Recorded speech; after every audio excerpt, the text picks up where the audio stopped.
নমস্কার বন্ধুরা, welcome to ইউনিকন। তো বন্ধুরা, এই ভিডিওতে আমরা কথা বলবো ভারতীয় ক্রিকেট দল নিয়ে।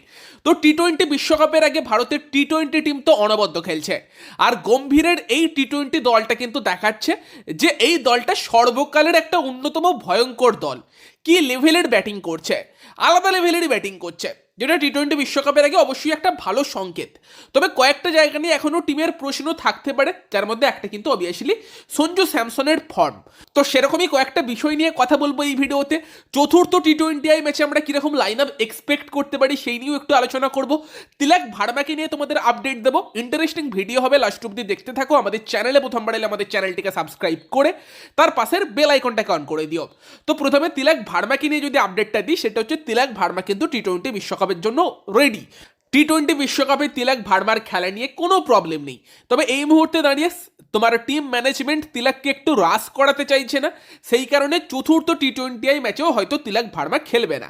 তবে একটা পসিবিলিটি আছে, লাস্ট যে টি-20 ম্যাচটা আছে এই সিরিজের নিউজিল্যান্ডের এগেনস্টে, সেই ম্যাচে কিন্তু তিলক ভার্মা খেলতে পারে। তবে যদি সেই ম্যাচেও তিলক না খেলে, ওয়ার্ল্ড কাপের আগে একটা প্রস্তুতি ম্যাচ খেলবে, ওয়ার্ম আপ ম্যাচ খেলবে ইন্ডিয়া, সেই ম্যাচে তিলক খেলবে। মানে বিশ্বকাপের আগে তিলক রেডি হয়ে যাবে, লাস্ট ম্যাচটা এই সিরিজের খেলতেও পারে যদি মনে করে ম্যানেজমেন্ট যে আমরা তাকে খেলাতে পারি, নয়তো ওয়ার্ম আপ ম্যাচ খেলে দেন ওয়ার্ল্ড কাপে খেলবে। তো তিলকের জায়গা নিয়ে কোনো প্রশ্ন নেই, সে কিন্তু ফিরছে। তিলক ফেরা মানে তিলক 3 নম্বর জায়গাটা নিয়ে নেবে। সূর্য 4এই ব্যাট করবে, যেটা আগেই কনফার্ম করেছে, আর এটা পারফেক্ট কম্বিনেশন সূর্য যখন ফর্মে এসে গেছে। সূর্যকুমার যাদব 4 নম্বরে যেটা করছে সেটা হচ্ছে শুরুর দিকে একটু টাইম নিয়ে নিচ্ছে, এবং সূর্যর মধ্যে সেই ক্ষমতাটাতে যে কোনো সময়ে অ্যাক্সিলারেট করতে পারে। আর তিলক ভার্মা 3এই বেস্ট হবে। দেখবে যেই তিলকের ভালো ভালো ইনিংসগুলো এসেছে, শতরানগুলো এসেছে, ওগুলো 3 নম্বরেই এসেছে। অ্যাকচুয়ালি যখন তিলক ভার্মা মানে স্পেশালি পাওয়ার প্লেতে ব্যাট করতে আসে, পাওয়ার প্লেতে 2-4টে বাউন্ডারি মেরে দেয়, তার ইনিংসটা আর কি শুরু হয়ে যায়, তারপর সে অনেক বেশি কমফোর্টেবল। মিডিল ওভারে এলে মাঝে মধ্যে একটু তার টাইম লেগে যায় প্রথম দিকে, তো সেই কারণে তিলক 3 নম্বরেই বেস্ট হবে। তো সেই জায়গা নিয়ে ইন্ডিয়ার কোনো সন্দেহ নেই। ওপেনিংয়ে অভিষেক শর্মা তো সেট আছেই, তবে আর একজন ওপেনার কি হবে সেইটা নিয়ে কিন্তু এখনো প্রশ্নটা ইন্ডিয়ার থাকছে, সঞ্জু স্যামসন নাকি ঈশান কিষান। এবার যদি ঈশান কিষান খেলে, সেখানে যেটা হতে পারে ঈশান কিষান, অভিষেক শর্মা, তিলক ভার্মা, টপ 3 তিনজনই লেফট হ্যান্ডেড ব্যাটসম্যান। এবার একটা লেফট রাইট কম্বিনেশনের ব্যাপার থাকে, তবে লেফট রাইট কম্বিনেশনের থেকেও কোন কম্বিনেশনটা রাইট কম্বিনেশন সেটা বেশি জরুরি। মানে যদি আমরা 2023 ওডিআই ওয়ার্ল্ড কাপের কথা বলি, ইন্ডিয়ার টপ 6 কি ছিল? শুভমান গিল, রোহিত শর্মা, বিরাট কোহলি, শ্রেয়াস আইয়ার, KL রাহুল, হার্দিক পান্ডিয়া। হার্দিক যদিও পরে ইনজিওর্ড হয়ে যায়, সেটা অন্য কথা। তো এই টিমটা সব থেকে বেস্ট টিম ছিল। হ্যাঁ, একটা খারাপ দিন ফাইনালে এসেছিল, কিন্তু এই টিমে 6টা ব্যাটসম্যান 6টাই রাইট হ্যান্ডেড ছিল, আর সেই টিম নিয়েই ইন্ডিয়া দুরন্ত করেছিল। তো যদি 6টা রাইট হ্যান্ডেড ব্যাটসম্যান খেলতে পারে, ওপরের দিকে 3টে লেফট হ্যান্ডেড ব্যাটসম্যান কেন খেলতে পারবে না? তো লেফট রাইটের জন্য একটা ইনফর্ম প্লেয়ারকে বসিয়ে একটা প্লেয়ার যে স্ট্রাগল করছে তাকে খেলানোটা ঠিক হবে না। বাট লেফট রাইটটা কেন চায়? কারণ বোলাররা একটু আনসেটেল হয়ে যায়। একটা বাঁহাতি ব্যাটসম্যানকে একটা লাইনে বল করে, দেন একটা ডানহাতি ব্যাটসম্যানকে একটা ডিফারেন্ট লাইনে বল করা, বা লেফট আর্ম স্পিনার বা অফ স্পিনার যারা হয়, তাদের সামনে লেফট রাইট কম্বিনেশন থাকলে যে প্লেয়ারটা যার এগেনস্টে কমফোর্টেবল, সে তাকে টেক অন করতে পারে, সেই ব্যাপারটা থাকে। যদিও টিমেদের কাছে কোয়ালিটি লেফট আর্ম স্পিনারের সংখ্যাটাই এখন বেশি, ফলে বাঁহাতি ব্যাটসম্যান থাকলে সেটা খারাপ হবে না, যে কোনো টিমের জন্য কিন্তু ভালোই হবে যদি ওপরের দিকে একটু বেশি বাঁহাতি ব্যাটসম্যান থাকে। আর এখানে এবার ফ্যাক্টরটা হচ্ছে এটাই যে সঞ্জু স্যামসন একটুখানি স্ট্রাগল করছে, আর সেখানে উল্টো দিকে ঈশান কিষানকে দেখে মনে হচ্ছে দারুণ ছন্দে আছে। যে অবভিয়াসলি সৈয়দ মুস্তাক আলীতেও ভালো করেছে, জিতেছে, কনফিডেন্স লেভেলটা হাই আছে, দারুণ ব্যাটিং করছে। তো সেই জায়গাতে যদি ঈশান এত ভালো ব্যাটিং করে, তুমি কি করে তাকে বাইরে রাখবে, তাই না? কিন্তু সঞ্জুর কাছে যে আর সুযোগ নেই সেরকমটাও না। সঞ্জু হয়তো এখনো পরের 2টো ম্যাচ খেলবে। তো চতুর্থ টি-20 ম্যাচে যদি তিলক যেহেতু খেলছে না, সেখানে সঞ্জুর সঙ্গে অভিষেকই ওপেন করবে, তিনেই ঈশান কিষান খেলবে। তো সেই ম্যাচে সঞ্জু তার চান্সটা পাচ্ছে। পঞ্চম ম্যাচে তিলক এলেও আমি বলবো, আমি চাই 5th টি-20 ম্যাচে ইন্ডিয়া সেই টিমটাকেই খেলাক যেটা টি-20 ওয়ার্ল্ড কাপে ইন্ডিয়ার বেস্ট 11 হবে। তবে ইন্ডিয়া চাইলে সেই ম্যাচও যদি তিলক ফেরেও, অভিষেক শর্মা তো ফিক্সড আছেই, অভিষেককে রেস্ট দিয়ে সেখানে সঞ্জু এবং ঈশান দুজনকে দিয়ে ওপেন করিয়ে দেখতে পারে। আসলে যদি ঈশানকে খেলানোর কথা ভেবেও নেয় যে ঈশানই আমাদের ফার্স্ট 11-এ খেলবে, তাও সঞ্জুর ব্যাট থেকে রান এসে যাওয়াটা জরুরি, কারণ যে কোনো সময় দরকার পড়তে পারে, কোনো প্লেয়ার ইনজিওর্ড হলে বা খেলতে না পারলে সেখানে সঞ্জুকে খেলাতে হবে। তো তার ব্যাট থেকে রান এসে গেলে তার কনফিডেন্স লেভেলটা টি-20 বিশ্বকাপের আগে হাই থাকবে। বাট এই সময় দাঁড়িয়ে কিন্তু ঈশান কিষান মনে হচ্ছে বেশি বেটার ছন্দে ব্যাটিং করছে, এবং তাকে ইগনোর করাটা কিন্তু চাপ হবে। আর ঈশান যে ছন্দে ব্যাটিং করছে, সেখানে যদি ঈশান কিষানের অভিষেক শর্মা একসাথে ওপেন করে, যে থ্রেটটা একদিক থেকে অভিষেক শর্মা একা দিচ্ছে, সেটা আমরা দুদিক থেকে দেখতে পেতে পারি। ঈশান কিষান যেরকম ব্যাটিং করছে বর্তমান সময়ে, সময় দাঁড়িয়ে।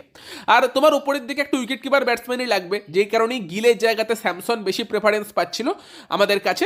সেখানে ঈশান কিষানও তোমার উইকেট কিপিং করে, ফলে সেই চাপটা হবে না, নিচের দিকে তুমি ইজিলি রিঙ্কুকেও স্লট করতে পারবে। তো সেখানে কিন্তু সেটা দেখার বিষয় থাকছে। পরের দুটো ম্যাচ কিন্তু ভীষণ গুরুত্বপূর্ণ হতে চলেছে ঈশান কিষান আর সঞ্জু স্যামসন দুজনের জন্যই।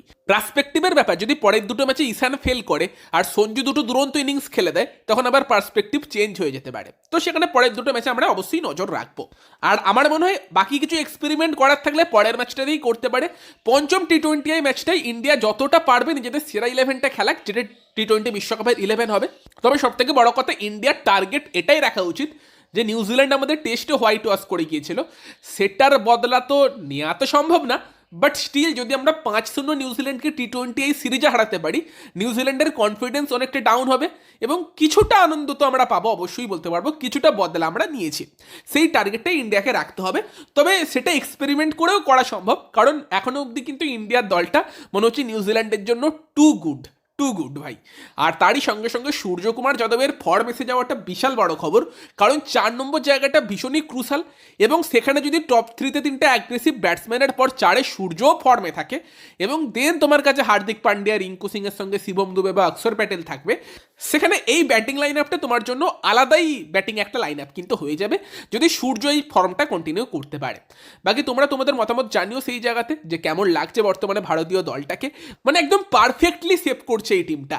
তোমার এই টিমের 8 অব্দি যেরকম ব্যাটিং থাকবে, আমরা যদি বোলিং অপশানগুলোর কথা বলি, সেখানে আর্শদীপ, বুমরা, ভরুণের পাশাপাশি তুমি শিবম দুবে, হার্দিক পান্ডিয়া, তারই সঙ্গে অক্ষর প্যাটেল, অভিষেক শর্মা, তিলক ভার্মা, তাদের মধ্যে দিয়ে অনেকগুলো কিন্তু অলরাউন্ডার অপশান পেয়ে যাবে। মানে ভারতের কাছে 4টে ফাস্ট বোলিং অপশান শিবম দুবেকে নিয়ে, 4টে স্পিন বোলিং অপশান তোমার অভিষেক শর্মা এবং তিলক ভার্মার বোলিংটাকে ধরে নিলে 8টা বোলিং অপশানও থাকবে।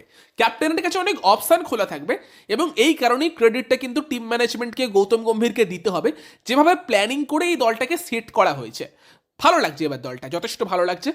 আর এতটা ফেভারিট হয়ে ইন্ডিয়া কোনো বিশ্বকাপে গিয়েছে বলে মনে পড়ছে না। বাট দেন এগেন তোমাকে কিছু গুরুত্বপূর্ণ ম্যাচে, কিছু গুরুত্বপূর্ণ দিনে নিজেদের সেরা পারফরমেন্সটা দিতে হবে, তবেই ট্রফিটা আসবে।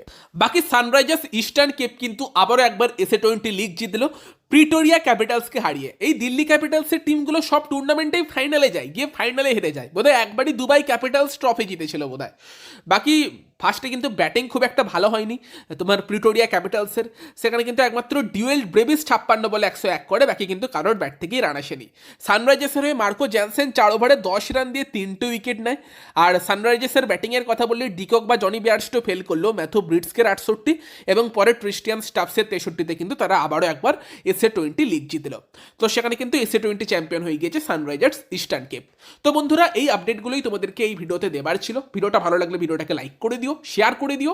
আমাদের চ্যানেলে প্রথমবার এলে আমাদের চ্যানেলটিকে সাবস্ক্রাইব করে তার পাশের বেল আইকনটাকে অন করে দিও। তো চলো গাইস, এই ভিডিওতে এই পর্যন্তই। Bye bye.